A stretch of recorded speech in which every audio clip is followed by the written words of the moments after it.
Hello các bạn và chào mừng tất cả các bạn đã đến với đây là có video khá là mắc cười là bạn thanh lý một số oxy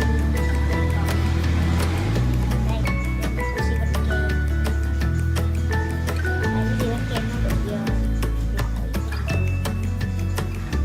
rất là nhiều dơ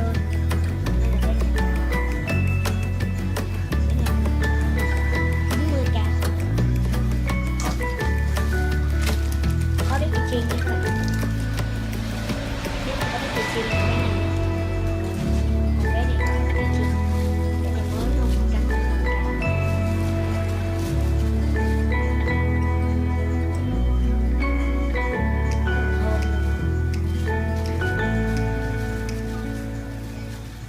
Cho dù sắp mình đã dùng không bắt rồi nhưng mà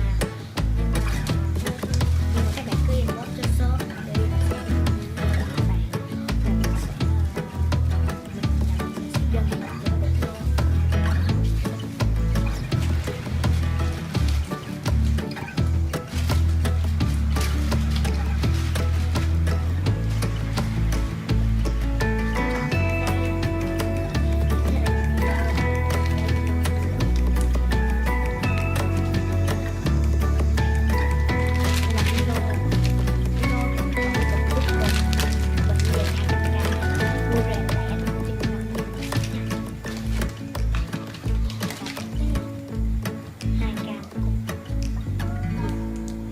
bán bịch thôi nha, bán mình bán bịch 12k nha, 12k 12k.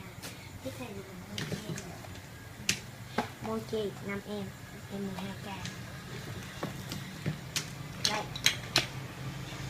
hũ đựng màu 3k 4k luôn. Cái này còn khá là slow luôn, cái việc thanh đến này cái thằng đấy có cái chiên nha, tại vì cái mấy cây chiên này bị vô tí nên mình lấy ra cái kia luôn. Tiếp theo là trái kem cà rô, mình còn trái cuối cùng 45k. Có livestream chuyên nghiệp nè. Và video của mình đến đây cũng kết thúc. Nếu mà các bạn thấy video của mình hãy cho một like, đừng quên đăng ký và chia sẻ cho các bạn bè nhé. Xin chào tạm biệt và hẹn gặp lại các bạn ở những video sau.